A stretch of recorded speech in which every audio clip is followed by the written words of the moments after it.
എല്ലാവർക്കും നമസ്കാരം. ഈ കഴിഞ്ഞ ദിവസം ഞാൻ നമ്മുടെ ശരീരത്തിൻ്റെ കരുത്ത് വർദ്ധിപ്പിക്കാനായിട്ടുള്ള ഒരു ചെറിയൊരു വീഡിയോ യൂട്യൂബ് ഷോർട്ടാക്കിയിട്ട് അപ്ലോഡ് ചെയ്തായിരുന്നു. അപ്പോൾ അതിലൊരു കമൻറ്റ് വന്നിട്ടുണ്ടായിരുന്നു, അത് ചെയ്യുമ്പോൾ നമ്മൾ ചെയ്യേണ്ട ശ്വാസോച്ഛ്വാസം എങ്ങനെയാണെന്ന് ചോദിച്ചിട്ട്. അപ്പോൾ അതിനെക്കുറിച്ചുള്ള ഡീറ്റെയിൽസാണ് ഞാൻ ഇന്ന് ഈ വീഡിയോയിൽ ചെയ്യുന്നത്. അപ്പോൾ നമ്മളന്ന് ചെയ്തത് ഇതുപോലെ ഇരുന്ന് കാൽപ്പത്തിൽ ഇതുപോലെ ഷോൾഡറിൻ്റെ അകലത്തിലേക്ക് വയ്ക്കുന്നു, നിവർന്ന് നിൽക്കുന്നു.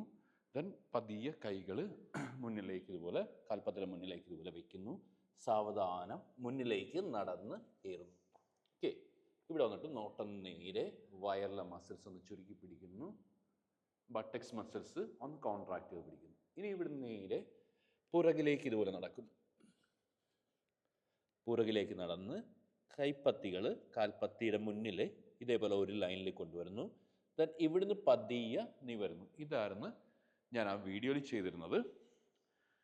അപ്പോൾ ഞാൻ അതിൻ്റെ ഫുൾ ഡീറ്റെയിൽസ് ആയിട്ടുള്ളൊരു വീഡിയോ ആണ് ഇപ്പോൾ ചെയ്യുന്നത്. അതായത് നമ്മളിതുപോലെ കാൽപ്പത്തികൾ ഷോൾഡറിൻ്റെ അകലത്തിൽ വെച്ച് നിൽക്കുക, മീൻസ് ഹിപ്പ് ജോയിൻറ്റ് ആങ്കിൾ അല്ലെങ്കിൽ ഹീൽ ഒറ്റ ലൈനായിരിക്കണം. നമ്മുടെ ഹിപ്പ് തൊട്ട് ഹീൽ വരെ ഒറ്റ ലൈനായിരിക്കണം. നമ്മുടെ കാലിലെ വിരലുകളൊക്കെ സ്ട്രെച്ച് ചെയ്ത് വയ്ക്കുക. നമ്മുടെ കാൽപ്പത്തികളുടെ ഔട്ടർ എഡ്ജ് ഒറ്റ ലൈനിലോട്ട് കൊണ്ടുവരിക. അതിനുശേഷം നമ്മുടെ കൈകൾ, ഓക്കെ, ശ്വാസം എടുത്തുകൊണ്ട് കൈകൾ മുകളിലേക്ക് ഉയർത്തുക. ഈ കൈകൾ ഇങ്ങനെ മുകളിലേക്ക് ഉയർത്തുമ്പോഴത്തേക്കും ഷോൾഡറിൻ്റെ ആ ഒരു അകലം തന്നെ കൈപ്പത്തികളുടെ ഇടയിൽ കീപ്പ് ചെയ്യണം. കൈപ്പത്തികൾ പരസ്പരം ഫേസ് ചെയ്തിരിക്കണം.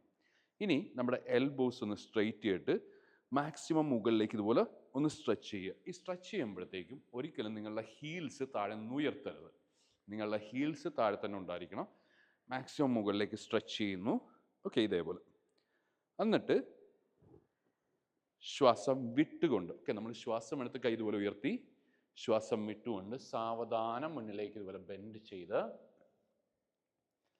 കൈകൾ കാൽപ്പത്തിയുള്ള മുന്നിൽ ഏകദേശം ഒരല്പം അകറ്റി, ഓക്കെ, ഒരല്പം അകറ്റി ഒരു കൈപ്പത്തിയുടെ ആ ഒരു അകലം കീപ്പ് ചെയ്യുക. അല്പം അകറ്റി ഇങ്ങനെ കൈകൾ താഴെ വയ്ക്കുന്നു. രണ്ട് കൈപ്പത്തിൽ ഒരേ ലൈൻ ആയിരിക്കണേ. അപ്പോൾ ആദ്യമായിട്ട് ചെയ്യുന്നവർക്ക് നമ്മുടെ മുട്ട് നിവർത്തിയായിട്ട് കൈകൾ താഴെ വെക്കാൻ പറ്റത്തില്ല. അപ്പോൾ ഒരല്പം കാലിൻ്റെ മുട്ടൊന്നും മടക്കി, അതായത് ശ്വാസം എടുത്ത് ഇങ്ങനെ കൈകൾ ഉയർത്തുന്നു, മുകളിലേക്ക് സ്ട്രെച്ച് ചെയ്യുന്നു, ശ്വാസം വിട്ട് പതിയെ കാലുകളൊന്ന് ഒരല്പം ഒന്ന് മടക്കി, എന്നിട്ട് കൈ ഇതുപോലെ താഴേക്ക് കൊണ്ടുവരുന്നു, കൈകൾ താഴെ ഇതുപോലെ വയ്ക്കുന്നു, ഒരു ലൈനിൽ വയ്ക്കുന്നു. ദെൻ പതിയെ ശ്വാസം എടുത്തുകൊണ്ട് മുന്നിലേക്ക് ഇതുപോലെ നടക്കുന്നു. ശ്വാസം വിട്ടുകൊണ്ട് നോട്ടം നേരെ വയറിലെ മസിൽസ് കോൺട്രാക്റ്റ് പിടിക്കുക, ബട്ടക്സ് മസിൽസ് കോൺട്രാക്റ്റ് പിടിക്കുക. എന്നിട്ട് ശ്വാസം എടുത്ത് ശ്വാസം വിട്ടുകൊണ്ട് സാവധാനം പുറകിലേക്ക് ഇതുപോലെ നടക്കുക.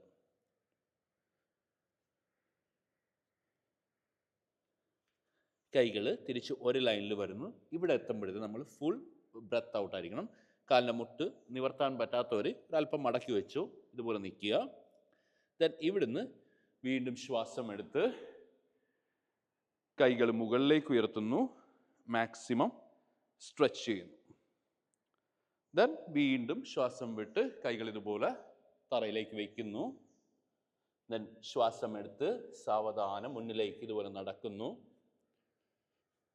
നോട്ടം നേരെ വയറിലെ മസിൽസ് കോൺട്രാക്റ്റ് പിടിക്കുക, ബട്ടക്സ് മസിൽസ് നല്ലപോലെ ചുരുക്കി പിടിക്കുന്നു. നോട്ടം നേരെ.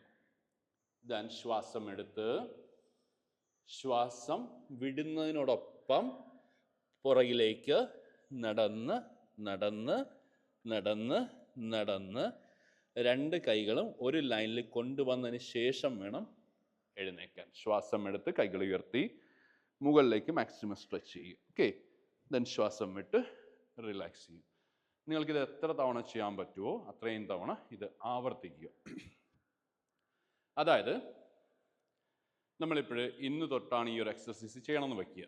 അപ്പം ഇന്ന് നമ്മൾ ഒരു 5 തവണ ചെയ്യുക. നാളെ നമ്മളതൊരു 8 തവണയാക്കുക. അതിൻ്റെ പിറ്റേ ദിവസം ഒരു 10 തവണ വയ്ക്കുക. അതുകൊണ്ട് ആ 10 തവണ എന്നുള്ളത് ഒരാഴ്ചയോ 2 ആഴ്ചയോ ആവർത്തിച്ച് ചെയ്യുക എല്ലാ ദിവസവും. ഓക്കെ, എല്ലാ ദിവസവും എന്നുള്ളത് ഏറ്റവും ഇമ്പോർട്ടൻ്റ് ആയിട്ടുള്ളൊരു കാര്യമാണ്. കാര്യം വെച്ചാൽ നമുക്ക് എല്ലാവർക്കും പറ്റുന്നൊരു കുഴപ്പമെന്ന് വെച്ചാൽ നമ്മളൊരു 3 ദിവസം ചെയ്യും, അത് കഴിഞ്ഞിട്ട് പിന്നെ ചിലപ്പോൾ അടുത്തൊരു 5 ദിവസം 6 ദിവസം നമ്മൾ ചെയ്യത്തില്ല. കാര്യം വെച്ചാൽ നമ്മളുടെ ജീവിത സാഹചര്യങ്ങൾ ചിലപ്പോൾ വ്യത്യസ്തമായിരിക്കും. വലിയ തിരക്കുള്ള ആളുകളായിരിക്കും അവർ, പക്ഷേ അപ്പോൾ അതുകൊണ്ട് നമുക്കൊരു സമയം കിട്ടാറില്ല. എന്നിരുന്നാലും അത്യാവശ്യം നിങ്ങൾ ഇതൊന്ന് എല്ലാ ദിവസവും ചെയ്യാനായിട്ട് ശ്രമിക്കുക. ഇത് ചെയ്യുന്നതിന് മുന്നേ ഒരു ചെറിയൊരു വാമപ്പ് എക്സർസൈസ് ചെയ്തിട്ട് ചെയ്യുന്നത് ഏറ്റവും ബെറ്റർ ആയിരിക്കും. വാമപ്പോ ലൂസനിങ് എക്സർസൈസോ ചെയ്തിട്ട് ചെയ്യുക.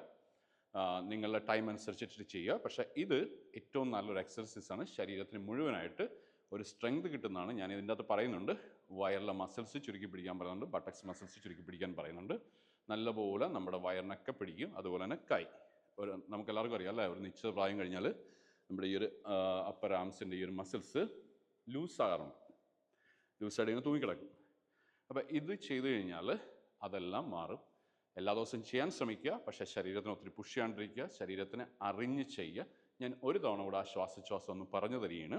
നമ്മളിതുപോലെ നിവർന്ന് നിൽക്കുന്നു. ശ്വാസം എടുത്ത് കൈകൾ മുകളിലേക്ക് ഉയർത്തുന്നു. മാക്സിമം കൈകൾ മുകളിലേക്ക് സ്ട്രെച്ച് ചെയ്യുന്നു. അതോടൊപ്പം തന്നെ നമ്മുടെ ബോഡി മാക്സിമം മുകളിലേക്ക് വലിക്കുക. ഇങ്ങനെ ഒരാൾ പിടിച്ച് വലിച്ചാൽ എങ്ങനെ ഇരിക്കും അതേപോലെ വലിക്കുക. ദെൻ ശ്വാസം വിട്ടുകൊണ്ട് വളരെ സാവധാനം, സ്പീഡിലല്ല, വളരെ സാവധാനം വേണം മുന്നിലേക്ക് വരാൻ. കൈകൾ കാൽപ്പത്തിയുടെ മുന്നിൽ ഏകദേശം ഒരു കൈയുടെ ഡിസ്റ്റൻസ് ഉണ്ടായിരിക്കണം. കാൽപ്പത്തിയുടെയും കൈകളുടെ ഇടയ്ക്ക് ഒരു കൈപ്പത്തിയുടെ ഡിസ്റ്റൻസ്, മീൻസ് ഈ ഒരു ഡിസ്റ്റൻസിൽ കൈവയ്ക്കുക. ഓക്കെ, അത് വെച്ചിട്ട് വളരെ സാവധാനം ശ്വാസം എടുക്കുന്നതിനോടൊപ്പം നടന്ന് മുന്നിലേക്ക് കയറുന്നു. ശ്വാസം വിട്ടുകൊണ്ട് നോട്ടം നേരെ വയറിലെ മസിൽസ് ചുരുക്കി പിടിക്കുന്നു. അതോടൊപ്പം തന്നെ നമ്മുടെ ബട്ടക്സ് മസിൽസ് ചുരുക്കി പിടിക്കുന്നു. ദെൻ ശ്വാസം വിട്ടുകൊണ്ട് വളരെ സാവധാനം പുറകിലേക്ക് നടന്ന് കൈപ്പത്തികൾ ഒരേ ലൈനിൽ കൊണ്ടുവരിക. ഇതേപോലെ ഒരു കൈപ്പത്തിയുടെ അകലം ഉണ്ടായിരിക്കണം. എന്നിട്ട് പതിയെ ശ്വാസം എടുത്ത് കൈകൾ ഉയർത്തി മാക്സിമം മുകളിലേക്ക് സ്ട്രെച്ച് ചെയ്യുക. ഓക്കെ, മാക്സിമം മുകളിലേക്ക് സ്ട്രെച്ച് ചെയ്യുക. അതിനുശേഷം വീണ്ടും അത് ആവർത്തിക്കുക. ഇല്ലെങ്കിൽ കൈകൾ ശ്വാസം വിട്ടുകൊണ്ട് താഴെ വയ്ക്കുന്നു, റിലാക്സ് ചെയ്യുന്നു. ഇനി നമ്മൾ നോർമലി ഈ plank posture, high plank posture അല്ലെ ദണ്ഡാസന അല്ലേ, ചിലർ ചതുരംഗ ദണ്ഡാസനം എന്നൊക്കെ ഇതിനെ വിളിക്കും. പക്ഷേ നോർമലി ചതുരംഗ ദണ്ഡാസനം എന്ന് പറയുന്നത് ഇത്തിരിയുടെ നമ്മുടെ ബോഡി ഒന്ന് താഴ്ന്ന് കിടക്കുന്നതാണ്. നമ്മൾ നോർമലി ഇതിന് പറയുന്നത് ദണ്ഡാസനം അല്ലെ ഉത്തിത ദണ്ഡാസനം എന്ന് പറയും. ഓക്കെ, എനിവേ ഇതിൽ ഏറ്റവും ഇമ്പോർട്ടൻ്റ് ആയിട്ടൊരു കാര്യം വെച്ചാൽ നമ്മളെല്ലാവരും വരുന്നൊരു മിസ്റ്റേക്ക് ഉണ്ട്. നമ്മൾ ഈ പ്ലാങ്ക് പോസ്റ്റർ ചെയ്യുമ്പോഴത്തേക്കും എന്നെ ഒന്ന് കണ്ടോ, ഞാനിതുപോലെ പ്ലാങ്ക് പോസ്റ്റർ നേരെ ചെയ്യുമ്പോഴത്തേക്കും നമ്മുടെ ഈ കൈമുട്ടുകളില്ലേ, ഈ എൽബോസിൻ്റെ ഈ ഒരു ഏരിയ നമ്മൾ ലോക്ക് ചെയ്ത് പിടിക്കും. നമുക്ക് ആ ലോക്ക് വേണ്ട. ഒരു ചെറുതായിട്ടൊന്ന് സ്ലൈറ്റ്ലി ഒന്ന് ബെൻഡ് ചെയ്യുക. അതായത് ആ കൈയുടെ മുട്ട് ഒന്നിൽ കറക്റ്റ് മധ്യത്തിൽ പിടിക്കുക, അല്ലെങ്കിൽ ഒരല്പം ഒന്ന് ബെൻഡ് ചെയ്ത് പിടിക്കുക. അതാണ് ഏറ്റവും നല്ലത്. ഒരിക്കലും ഇങ്ങനെ കൈ ഇങ്ങനെ നിവർത്തി പിടിക്കരുത്. ഓക്കെ, കഴിവ് നിവർത്തി പിടിക്കാതിരിക്കാനായിട്ട് ശ്രമിക്കുക. അപ്പോൾ എല്ലാവരും ഇത് പ്രാക്ടീസ് ചെയ്യാനായിട്ട് ശ്രമിക്കുക. നമ്മൾ ഈ ഒരു എക്സർസൈസ് ചെയ്യുന്നത് സ്ലോയിലാണ് ചെയ്യുന്നത്. സ്ലോ മൂവ്മെൻറ്റ്സ് ആണ് ഇവിടെ ചെയ്യുന്നത്, ഫാസ്റ്റായിട്ടല്ല. നമ്മൾ മറ്റ് വർക്കൗട്ട്സ് ഒക്കെ ചെയ്യുമ്പോഴാണ് ഒരുപക്ഷെ നിങ്ങൾ ഇത് തന്നെ ഒരുപക്ഷെ ചെയ്തിട്ടുണ്ടാവും. അവർ നല്ല ഫാസ്റ്റായിട്ടാണ് ചെയ്യുന്നത്. ഒരുപക്ഷെ അവരൊരു ജമ്പിങ് കൂടെ ആഡ് ചെയ്യാറുണ്ട്. നമ്മളതില്ല. നമ്മൾ യോഗയിൽ അത്യാവശ്യം ഒരു സ്ലോയിൽ, ഞാൻ എപ്പോഴും പറയാറുണ്ട്, ഇങ്ങനെ ഒരു ചെറിയൊരു നദി ഒഴുകുന്ന പോലെ ആ ഒരു ഫ്ലോയിൽ വേണം നമ്മൾ ചെയ്യാനായിട്ട്. അപ്പോൾ അതേ രീതിയിൽ ചെയ്യാനായിട്ട് ശ്രമിക്കുക. നിങ്ങൾക്ക് എന്തെങ്കിലും ഡൗട്ട്സ് ഉണ്ടെങ്കിൽ വീഡിയോയുടെ താഴെ ഒന്ന് കമൻറ്റ് ചെയ്യുക. ഞാൻ അതിന് റിപ്ലൈ തരുന്നതായിരിക്കും. Thank you.